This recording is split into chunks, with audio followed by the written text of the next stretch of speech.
தட்டை, சீடை, முறுக்கு, ரிப்பன் பக்கோடா, அதிரசம், என்ன வேணாலும் செய்யுங்க. ஒரே ஒரு 5 லிட்டர் இதய மந்த்ரா கடல் எண்ணெய் பேக் ஒரு மாசம் முழுசுக்கும் அத்தனை சமையல் முடிச்சு விடலாம். இதய மந்த்ரா. தினவல நேயர்களுக்கு வணக்கம். வணக்கம். எல்லாத்திலையும் நாங்க தான் முன்னாடி என்று பறைசாற்றிக் கொள்கிற திராவிட மாடல் அரசுக்கு அந்த அரசினுடைய அமைச்சரே நாங்க தொழில்துறையில அப்படிலாம் இல்லைங்கன்னு சொல்லியிருக்காரு. இதற்கு முதலமைச்சர் பதில் சொல்வாரா என்று கேள்வி எழுப்புகிறார் அன்புமணி ராமதாஸ். விவரங்களை பார்க்கலாம்.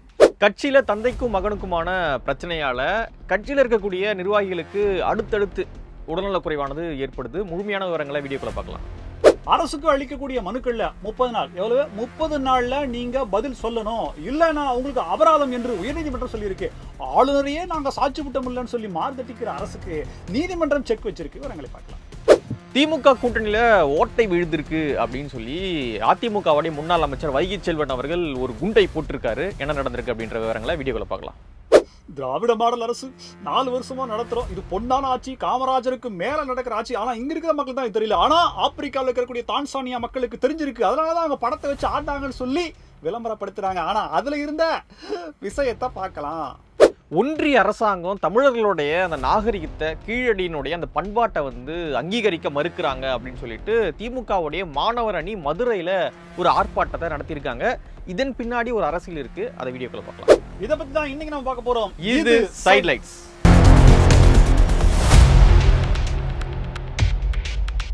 புதுமதுரை அப்படின்ற ஒரு விழாவில் அமைச்சர் PTR பழனிவேல் தியாகராஜன் அவர்கள் பேசிய பேச்சுக்களுக்கு இப்போது அன்புமணி ராமதாஸ் அவர்கள் கேள்வி எழுப்பி இருக்கிறார்.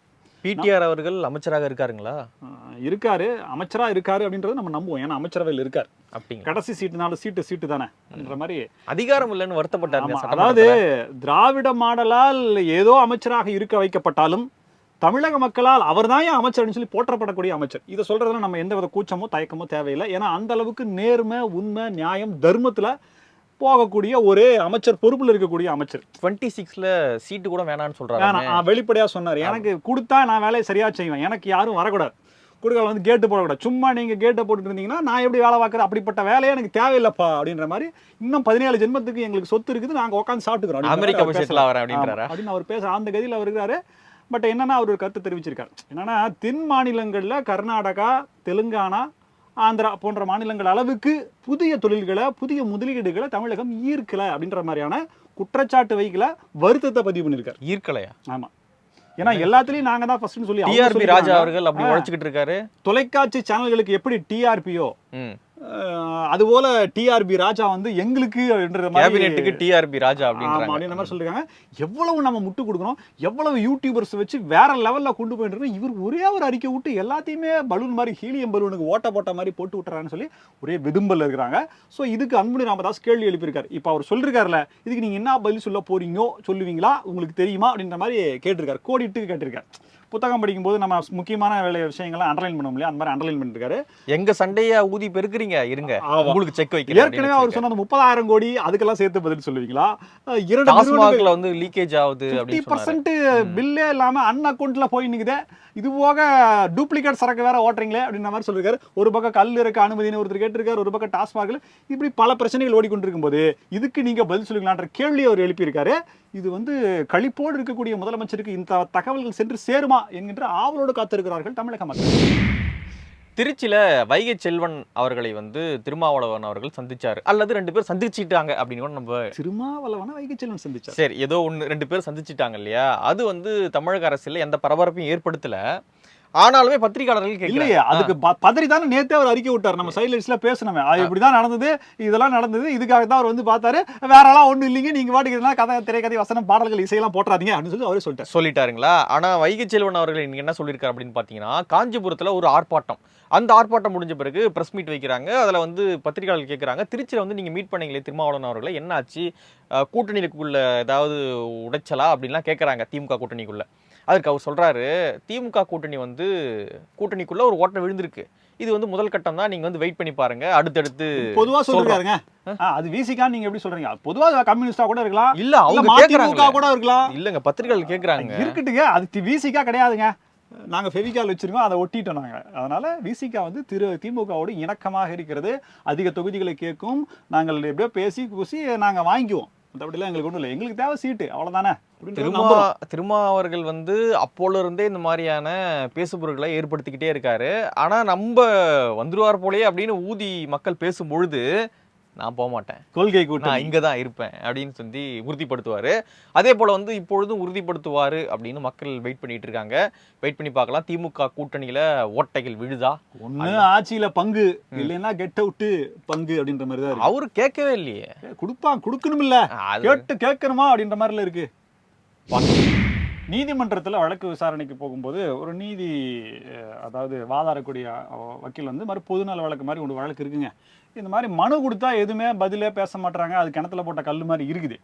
பிரச்சனையும் தீர மாட்டேங்குது, வேற யார்கிட்ட போறதுன்னு தெரிய மாட்டேங்குது. நீதிமன்றம் வந்தாலும் அதுக்கும் சொல்யூஷன் அப்படின்றது இல்லைன்னு சொல்லி சொன்னோன்னே, அப்படியா ஏற்கனவே நாங்கள் சொல்லியிருக்கோம்ல 30 நாள் நீங்கள் மனு கொடுத்தீங்கன்னா அதுக்கு நீங்கள் 30 நாளைக்குள்ள ஆன்சர் பண்ணணும், அதாவது தீர்க்கப்படணும் அப்படிங்கிறதுல அதுக்கு பதில் சொல்லணும் அப்படின்றது இருக்கு இல்லையா.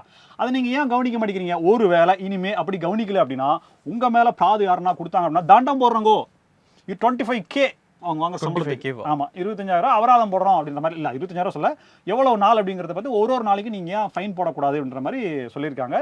இது என்னென்னா, ஏற்கனவே ஆளுநர் அவர்களை சட்ட ரீதியாக ஜனநாயகத்தின் ரீதியாக மக்களாட்சி மலர்வதற்காக அப்படின்னா பலவாறுலாம் சொன்னாங்க. வழக்கறிஞர் அணி திமுக வெற்றி அப்படின்ற மாதிரிலாம் வேற மாதிரி சொல்லிட்டாங்க. ஏன் அப்படின்னா ஆளுநர் பல மசோதாக்களுக்கு ஒப்புதலை கொடுக்கல, அவர் வந்து ஆட்டுக்கு தாடி, ஆளுநருக்கு பதவி எதுக்கு நமக்கு தேவையா அப்படின்ற மாதிரிலாம் சொல்லி, இன்னும் சொல்லலாம் அது பொம்மை பதவி. பொம்மைனா நீங்க வேற ஏதாவது நினைச்சுக்காதீங்க, ஆளுநரை சொல்றாங்க, வேற யாரையும் பொம்மைன்னு சொல்ற மாதிரி நான் சொல்லலைங்க, சொன்னதுதான் சொல்றாங்க. ஸோ சட்டசபையில் நிறைவேற்றப்பட்டதை ஆளுநரை தடுப்பதற்கோ அல்லது நிறுத்தி வைப்பதற்கோ அல்லது அதை வந்து நிராகரிப்பதற்கோ எந்த உரிமை இல்லை, நீங்கள் இதாக சொல்லுங்கன்னு சொல்லி சொன்னோன்னே அதில் விட்டு பயங்கரமான ஒரு தீர்ப்பு கிடைச்ச உடனே அப்படியே கொக்கரிச்சாங்க. ஸோ இப்போ இந்த விஷயத்துக்கு நீங்கள் என்னையா சொல்ல போகிறீங்க? பல மனுக்கள் இப்போ அதாவது எந்த விதத்திலையுமே உதவிகள் கிடைக்காத விளிம்பு நிலையில் இருக்கக்கூடிய மக்களுக்கான தீர்வாக இது பார்க்கப்படுது. ஸோ இதை திராவிட மாடல் அரசு எப்படி எடுத்துக்கொள்ள போகிறது அப்படின்னு கண்டிப்பாக வந்து பரிசீலிப்பாங்க, நல்ல முடிவாக எடுப்பாங்க. இதற்கு முன்பாக அவங்க எலெக்ஷன் ஓட்டு கேட்டு வந்தாங்க இல்லையா 21ல், அப்போ வந்து 100 நாளில் வந்து உங்களுடைய குறைகளை தீர்க்க போகிறோம் அப்படின்னு சொல்லிட்டு நிறைய வாக்குறுதி இதெல்லாம் வாங்கினாங்க, மனுக்கள்லாம் வாங்கினாங்க. அந்த மனுக்கள்லாம் எங்கே கிடக்குது, அதெல்லாம் முடிச்ச பிறகு எல்லாம் பொறுமையாக நாங்கள் பண்ணி கொடுப்போம் அப்படின்ற மாதிரி நம்பிக்கை நம்புவோமாக நீதிமன்றம் சொல்லியிருக்கு. 30 நாளைக்கு மேலே போச்சுன்னா தண்டு அப்படின்னு இருக்கு. Note this point your honour.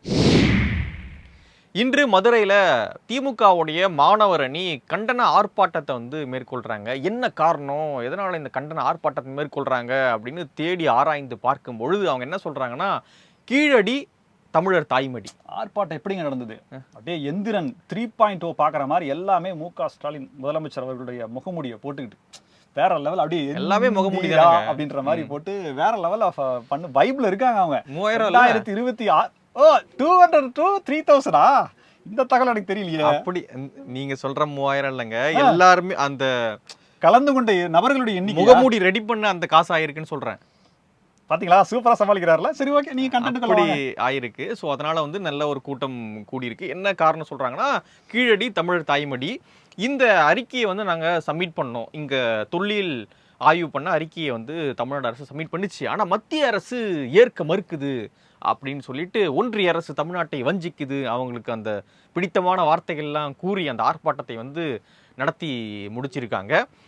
இதற்கு முன்பாகவே வந்து மத்திய அமைச்சர் தமிழ்நாடு வந்தபோது இது தொடர்பான கேள்விக்கு என்ன சொன்னார் அப்படின்னு பார்த்தீங்கன்னா, இல்லைங்க, போதிய ஆதாரங்களை வந்து அவங்க கொடுக்க மாட்டாங்க, நாங்கள் கேட்டுக்கிட்டே இருக்கோம், அவங்க போதிய ஆதாரங்களை கொடுக்க மாட்டாங்க, அறிவியல் எவிடன்ஸ், ஆமாம் அறிவியல் பூர்வமான ஆதாரங்களை நாங்கள் கேட்குறோம், அது வந்து குறைவாக இருக்குது அவங்க கொடுக்குற டாக்குமெண்ட்டில். ஸோ அதனால தான் நாங்கள் ரிட்டர்ன் பண்ணுறோமே தவிர்த்து எங்களுக்கு உள்நோக்கம்லாம் கிடையாது, அது அவங்க கொடுத்துட்டாங்கன்னா நாங்கள் ஓகே பண்ணி கொடுத்துட போகிறோம், இதில் எங்களுக்கு என்ன கிடக்குது அப்படின்னு சொல்லி ஐயா கஜேந்திர சிங் அவர்கள் சொல்லி. இந்த விஷயத்தில் அதிமுகவும் கூட்டணி கட்சியிலேயே இருந்தாலும் அவங்க சொல்லியிருக்காங்க, கீழடியினுடைய புகழ், தமிழருடைய புகழ், தமிழ் கலாச்சாரத்தினுடைய புகழ் மட்டுப்படுத்துது, அவங்க வெளியிட விட மறுக்கிறாங்க அப்படின்னா அதுக்கு எதிர்க்கும் அப்படின்ற மாதிரிலாம் கருத்து சொல்லியிருக்காங்க. ஸோ இந்த விஷயத்தில் யாரும் மாறுபட்டு இல்லை அப்படிங்கிறது இங்கே புலவனம் ஆகுது, கரெக்டாக தெரிய வருது. ஆனால் வந்து திமுக அரசாங்கம் அதை வந்து அறிவியல் பூர்வமாக அந்த ஆய்வை நடத்தி அந்த அறிக்கையை சப்மிட் பண்ண முடியாமல் திணறாங்க, அல்லது ஏதோ ஒன்று தடுமாறுறாங்க அந்த அரசு, அதை வந்து மறைப்பதற்காக இப்படியான ஆர்ப்பாட்டங்களை நடத்தி டைவர்ட் பண்ணுறாங்க அப்படின்னு வந்து சொல்லப்படுது. அது என்ன பண்ணுறாங்க, அடுத்தடுத்து மத்திய அரசு என்ன மாதிரி நடவடிக்கை எடுக்கிறாங்க, திமுக அரசு ஆர்ப்பாட்டத்தை வந்து தொடர்றாங்களா அப்படின்றத நம்ம வெயிட் பண்ணி பார்க்கலாம். ஆப்பிரிக்காவில் இருக்கக்கூடிய தான்சானியா மக்கள், இங்க இருக்கக்கூடிய மக்களுக்கு திராவிட மாடல் அரசனுடைய மாண்பு, மாட்சிமை, பொற்கால ஆட்சியினுடைய அந்த பலனை அனுபவிச்சதுனால அவங்க அந்த மயக்கத்துல இருக்காங்க. சோ அங்க இருக்கக்கூடிய மக்கள், ஆமா, இங்க இருக்கக்கூடிய மக்கள் அந்த அந்த அந்த இதே தெரியல, எப்படிப்பட்ட வாழ்வை நம்ம பெருவாழ்வு வாழ்ந்துட்டு இருக்கோம், சொர்க்கத்துல இருக்கோம் அப்படிங்கறதெல்லாம் வந்து உங்களுக்கு தெரியல. தான்சானியாவில் இருக்கக்கூடிய பழங்குடியின மக்களுக்கு அதெல்லாம் தெரிஞ்சதுனால முதலமைச்சர் மு க ஸ்டாலின் அவர்கள் படத்தை வச்சு போட்டாங்க பாரு ஒரு குத்தாட்டம், சும்மா செம்ம குத்து. இனி அடுத்து வரக்கூடிய திமுகவுடைய நிகழ்ச்சிகள் எல்லாத்துலயுமே அந்த ஸ்டெப் தான் இருக்கும் அப்படின்ற மாதிரி பேசிக்கிறாங்க.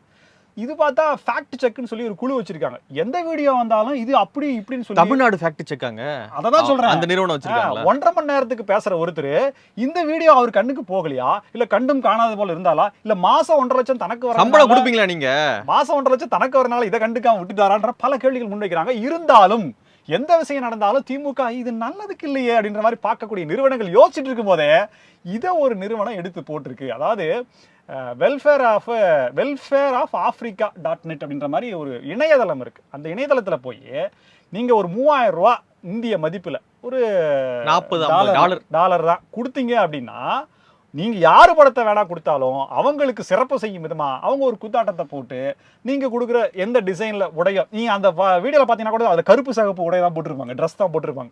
ஆப்பிரிக்கான்றனால இவங்க வேற மாதிரி யோசிச்சிருப்பாங்க. பட் இல்ல, அவங்க பழங்குடியில இருந்தாலும் கருப்பு சிகப்பு ட்ரெஸ்ஸை போட்டு அவங்க ஒரு குத்தாட்டத்தை போடுறாங்க. அதை எடுத்து பாருங்கள், பார் போற்றும் எங்கள் மக்கள் நாயகன் சொல்லி இவங்க ஆப்பிரிக்கா வரை பரவிய திராவிட மாடல் ஆட்சி இவங்க உருட்டினோன்னு டே நீ எல்லாம் அவ்வளோ இல்லையடான்னு சொல்லி அவங்க அதுக்கு உண்மையை உருட்ட, ஐயோ ஒரு மாதிரியா உருண்டு கொண்டு இருக்கிறது திராவிட மாடல் அரசனுடைய பெருமைகள், இதெல்லாம் உனக்கு தேவையா அப்படின்ற மாதிரி இருக்கு. இன்னும் 8 மாசம் தான் இருக்கு, கம்முன்னு மக்களை பார்த்துட்டு ஏதோ வந்தமா போனமா டெபாசிட் வாங்கினமான்னு இல்லாம இந்த வேலை உனக்கு தேவையான்னு சொல்லி கவுண்டர் பண்ணி ரேஞ்சுக்கு கிண்டல் பண்ணிட்டு இருக்காங்க.